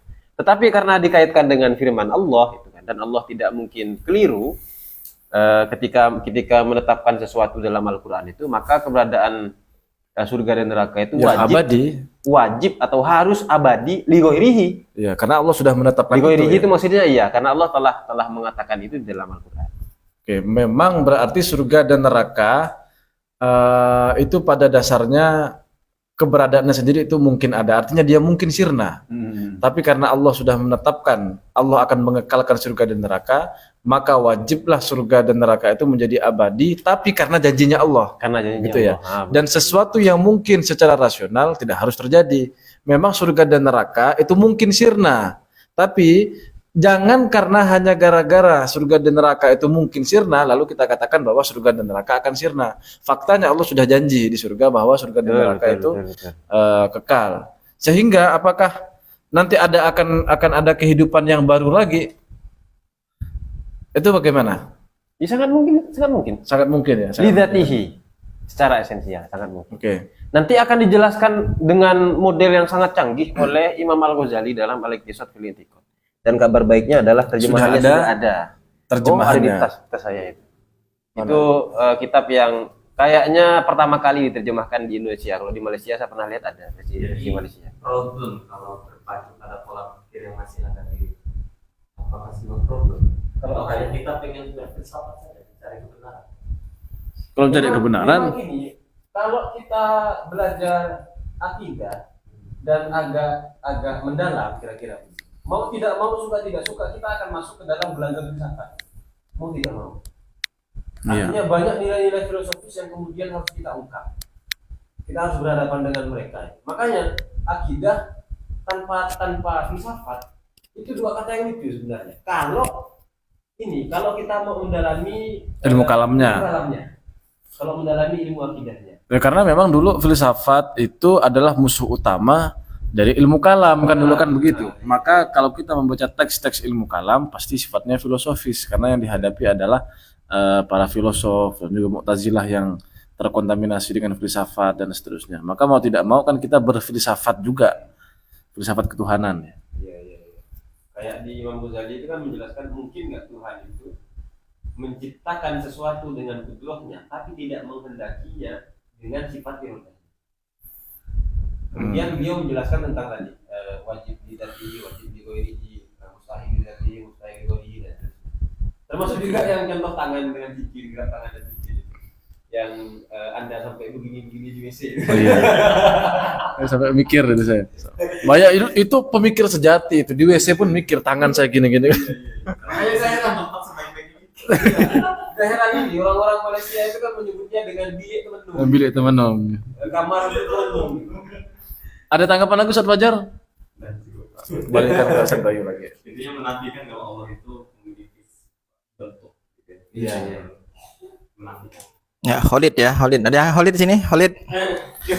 Untuk Ustaz Fajar, saya bekalkan antum sebuah senjata sederhana untuk dalam memahami dan menyelami lautan tauhid dengan gaya yang lebih santai. Selain kita kenalkan sebuah diksi Allah Maha Unik tadi, ada satu lagi. Ada satu lagi yang perlu kita edukasikan pula, yaitu Allah Maha Kaati. Tapi hati-hati ya. Iya. Untuk dalam kasus ini, dalam kasus surga seimajinasi apapun, selama itu tidak mustahil. Selama itu tidak mustahil, masih mungkin-mungkin saja, bisa saja Allah Maha Kaati. Ataupun masuk dalam kategori hak, bahasa lain tuh masuk dalam hak prerogatif Allah. Prero ya, agak lumayan. Cara bacanya preo. Tapi kalau dari segi tulisan prero. Nah kan, bukan. Maksud saya ini sebuah pencapaian yang loh. Aku kok nggak tahu ketika itu. Cuman ketika ngecek di KBBI, loh, kok prero ya? Jadi, layak digemborkan sedikit. prerogatif. Apa? Istimewa yang dipunyai oleh negara. Nah, sekalipun tadi, selain kita mengetahui ada hak prerogatif Allah, kita juga harus tahu ada yang namanya sunnatullah. Atau yang biasa Allah atur sistemnya, ini surga nih, udah ku atur untuk Khalid. Jadi seperti itu. Urusan Allah punya hak prerogatif untuk meniadakan surga, boleh-boleh saja, Allah Maha Kaati. Ada gitunya. Seruput lur. Ya. Kita maknanya lagi jangan lupa kalau kita tahu sunnahnya sebagai panduan agar tidak melenceng. Iya, itu jelas. Jelas. Ya. Akal aja liberal, Quran dan Sunnah saja tak pakai akal radikal. Gitu. Makanya tawassul wal i'tidal, akal dipakai, kemudian Quran dan hadis juga harus selalu dibawa. Yang dipakai maksudnya. Harus dibawa aja. Ini harus dikawinkan dengan Quran dan hadis. Allah. Menimbulkan kewarasan. Yang enggak kawin inilah. Menghasilkan anak-anak pemikiran yang termasuk wal i'tidal. Ini contoh dari perlompatan premis. Jauh. Tiba-tiba muncul natijah. Ya nggak apalah ya. Sabar Mas Bayu. Udah zaman udah makan belum? Belum makan saya guys. Walai salahu harokah. Nah ini agak-agak lagi-lagi teorinya kayak enak, cuman pas dinala kok enggak enak gitu. Karena kayak hal baru bagi banyak pengkaji. Walaisa lahu harokah wala sukun. Masa iya ada sosok yang tidak gerak dan tidak diam? Kan otak kita berpikir. Cuman ketika kita udah menarik ke benang yang sudah diciptakan oleh Imam Junaid al-Baghdadi, bahwasanya bertauhid itu berarti kita mengifradul qadim minal muhdas. Kita mengunikkan Tuhan kita yang qadim itu dengan segala makhluk-makhluk yang ada. Itu hal mudah sekali. Harokah sukun itu sifat makhluk banget. Masa iya Tuhan kita terikat dengan konsep-konsep harokah wa sukun? Gerak ke bawah gitu kan. Ya, karena dampaknya, lagi-lagi teori ini akan menjadi kuat ketika kita mengimplikasikannya ke berbagai dampak-dampak. Misalkan kalau harokah itu kita tetapkan ada pada Tuhan, ada pada Allah. Allah gerak, berarti akan ada ruang yang dimakan. Akan makan ruang. Berpindah ke sini, gerak. Diam pun di mana diamnya? Di tempat. Jadi akan nambrak tuh ke zaman, ke makan. Sehingga jalan paling enak adalah dinafikan saja. Semudah itu. Dan dengan dalil tadi, Tuhanku beda. Jadi dia punya semudah itu menafikan. Soalnya ada teman-teman kita yang dari penonton ini karena Mewakili ya, mewakili ya. mewakili saja langsung banyak terjemahan dari Quran. Ketika Nabi Musa ingin meminta wujud, mendapatkan Allah menemukan wujudnya, seakan-akan ketika belum mendapatkan ini gunung ini hancur, kan otomatis kan Allah itu bergerak.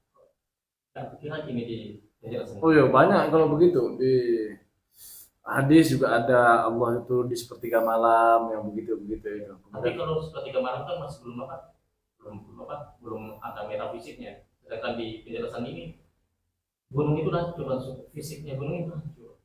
Oh begitu ya. Sidratul Muntaha itu kurang fisik juga berarti ya. Isra Mi'raj. Tapi kan kita belum nyampe. Belum nyampe. Gitu. Kalau mau nyampe duluan enggak apa-apa. Begitu ya penjelasannya. Itu pertanyaan Dari netizen.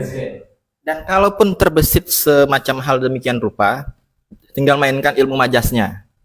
Ayo kita takwil, gitu ya. Bukan kita yang nakwil, tapi kita mendatangkan apa pendapat ulama ketika menyikapi ayat tersebut. Biar enggak kita yang dituduh, si paling suka takwil sendiri, pakai akal sendiri, hawa nafsu. Maka kita bukan mentakwil dengan kemauan kita kan ya. Kita cuma nukil. Kita cuma nakel, enggak nakal. Apakah benar hancur gunung? Kan bahasa ayatnya kan maksud gunung itu hancur. Gimana bahasa ayatnya itu? Tidak Ketika kan. Nabi Musa pengen melihat Tuhan, maka perintahnya itu malah justru lihat gunung Sur. Iya. Nah, gunung Sur kan ketika gunung itu hancur atau akan hancur. Enggak. Faktanya kan Tuhan kan tidak turun ke gunung itu. Iya, dalam Faktanya artian tidak begitu. saya pernah baca di Instagram itu. Kalau memang gunung Sur itu tuh hancur, kenapa tidak ada tanda-tanda gunung itu hancur gitu? Karena masih tetap gitu. Oh iya.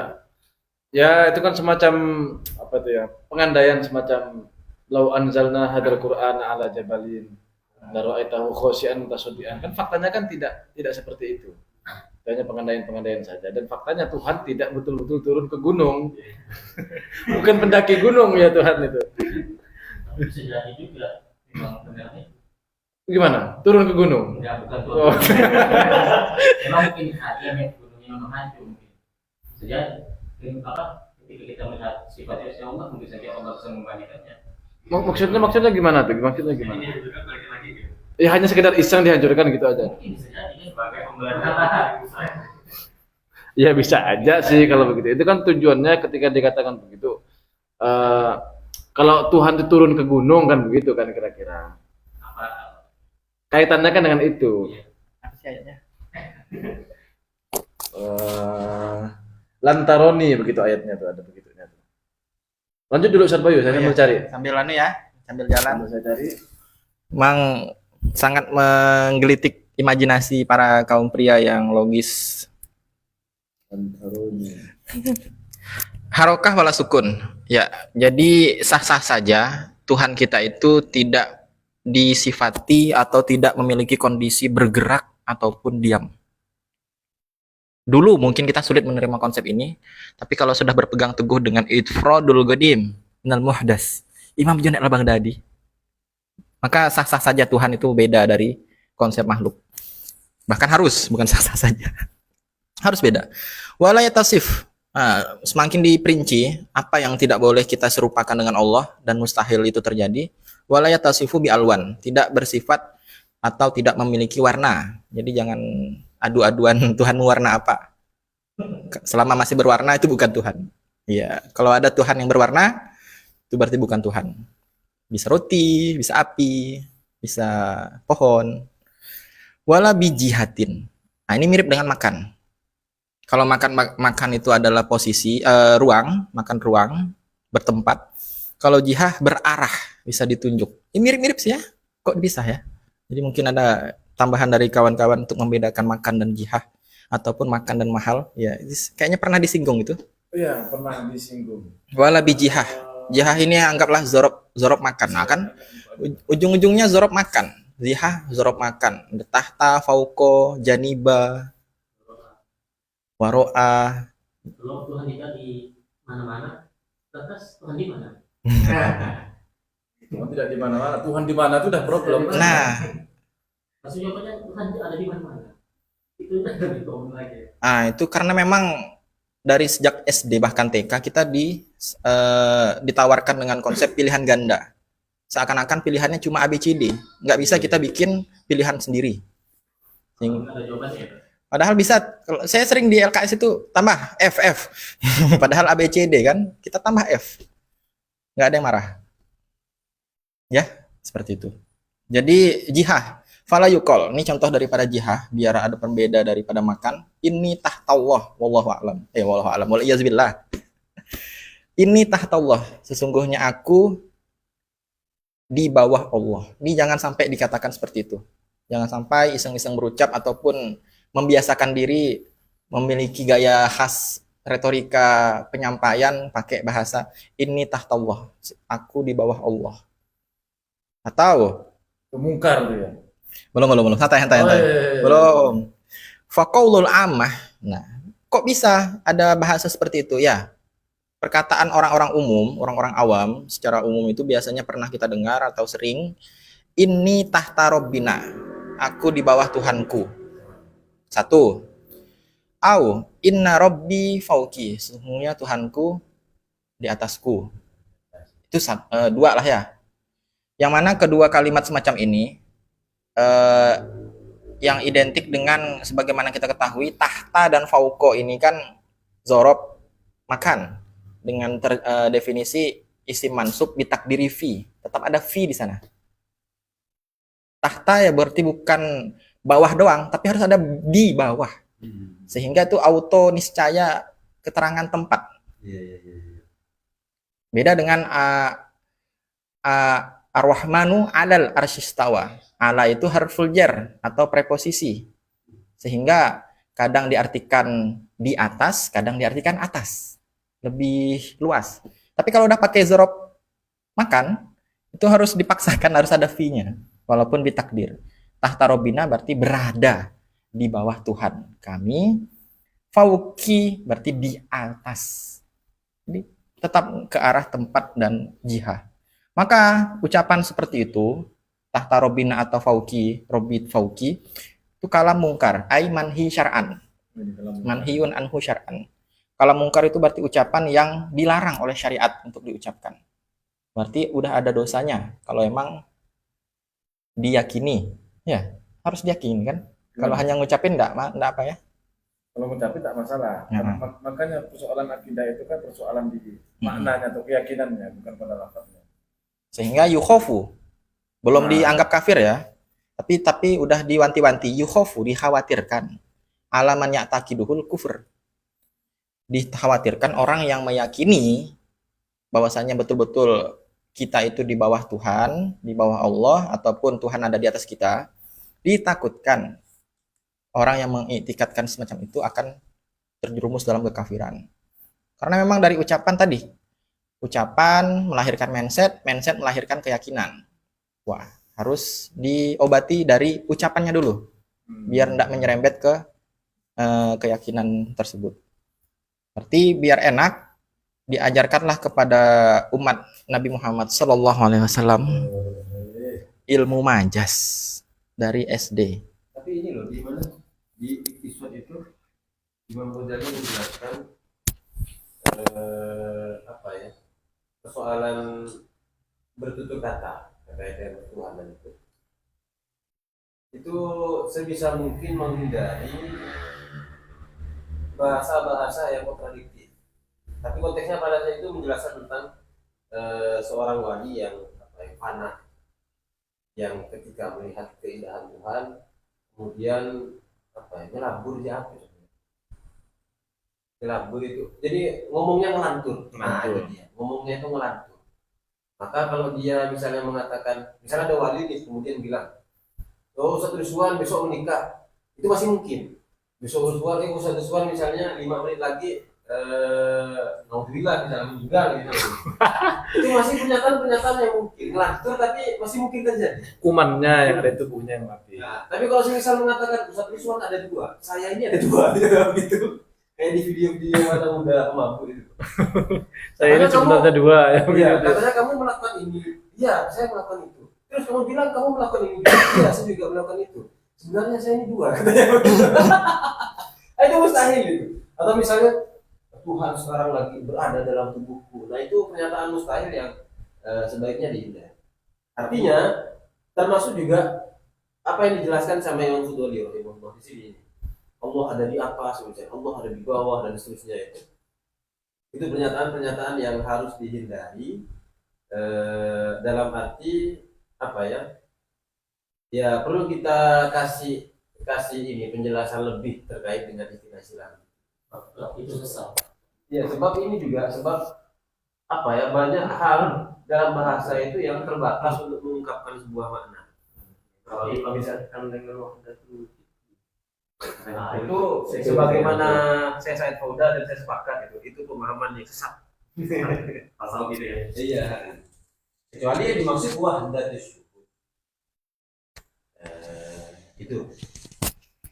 Tapi ala kulli hal ya tetap kita sebisa mungkin menghindari istilah-istilah yang problematik.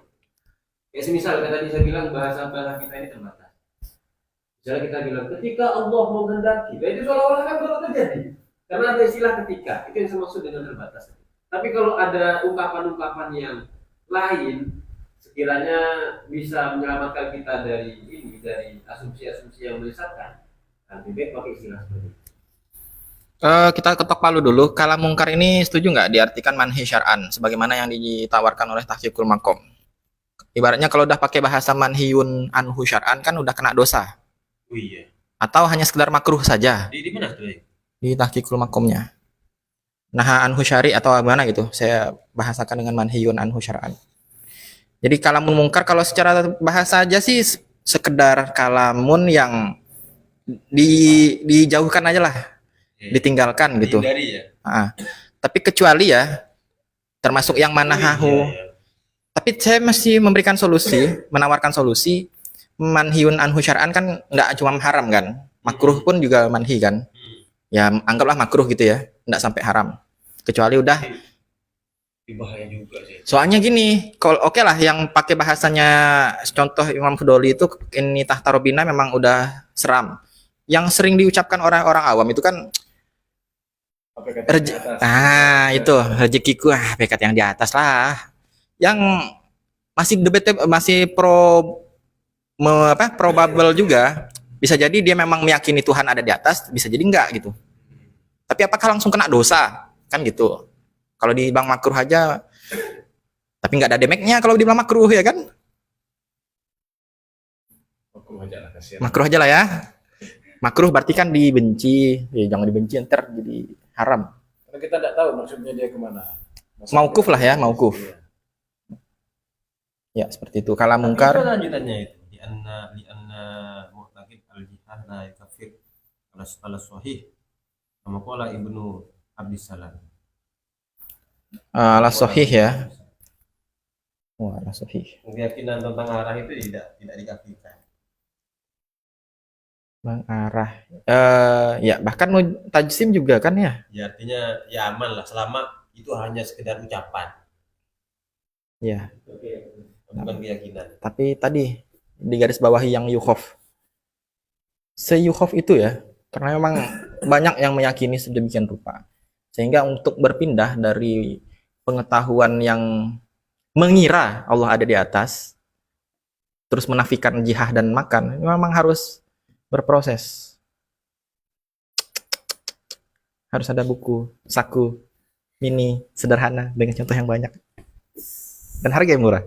Ups. Dan itu mustahil. Oke. Ala man ya'taqiduhul kufru. Ditakutkan yukhafu al kufru ala man ya'taqiduhu.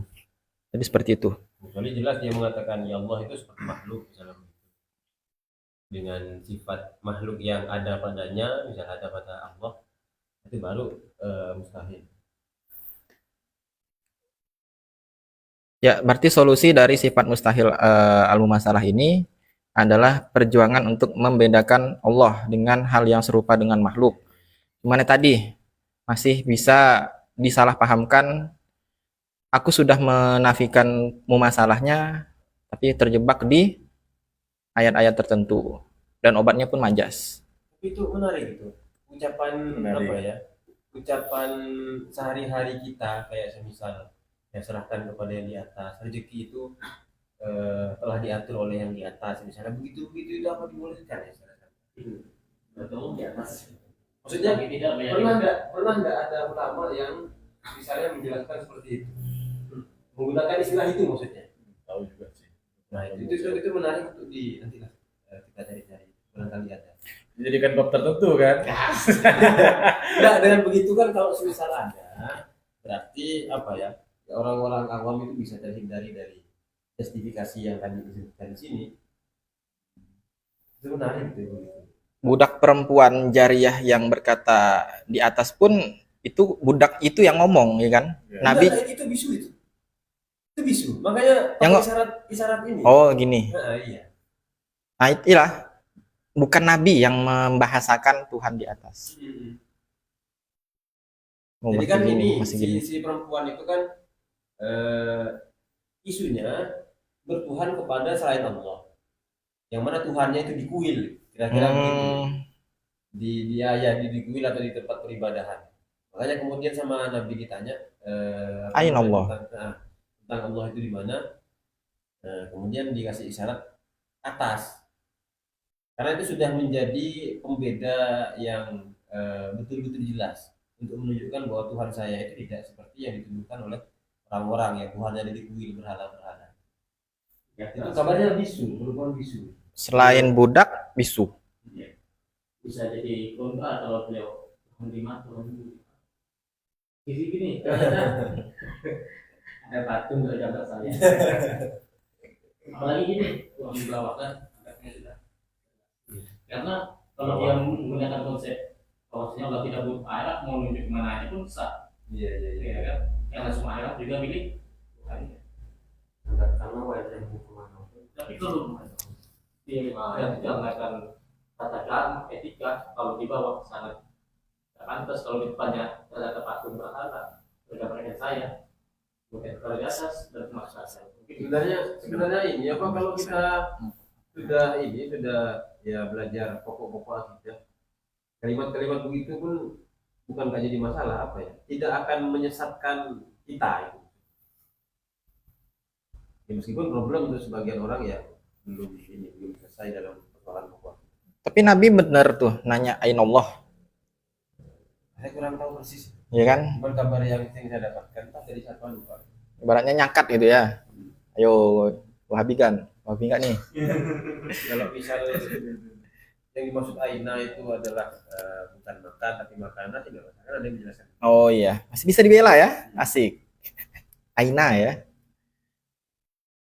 Ya, mungkin untuk sifat mustahil yang kelima ini lumayan panjang karena akan mengkaji tentang mukhasis dan mahal. Ya. Dan ini tidak asik kalau di skip saja. Jadi mungkin kita tunda untuk di pekan depan, kita bahas kembali. Biar nostalgianya lebih dapat dan chemistry-nya lebih pas. Chemistry. Cuamistry. Enggak. Aduh, bapaks.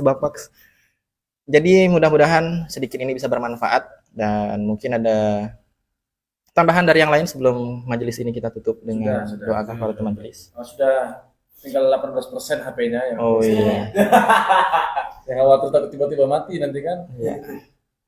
Jadi seperti itulah kajian tauhid kita pada malam hari ini, mengkaji sifat mustahil Allah SWT yang pada intinya Ngomong sendiri kaget sendiri ya. itu backsound nih. Pada intinya dengan mengkaji sifat mustahil Allah ini, kita akan menafikan banyak hal-hal yang tidak seharusnya ada pada Allah, sehingga berdampak kepada sebegitu sempurnanya Allah SWT. Dan Tuhan itu memang harus seperti itu. Dan memang seperti itu. Jadi kalau ada Tuhan yang penuh cacat, aib, bisa dimakan, bisa cuma pakai sempak, atau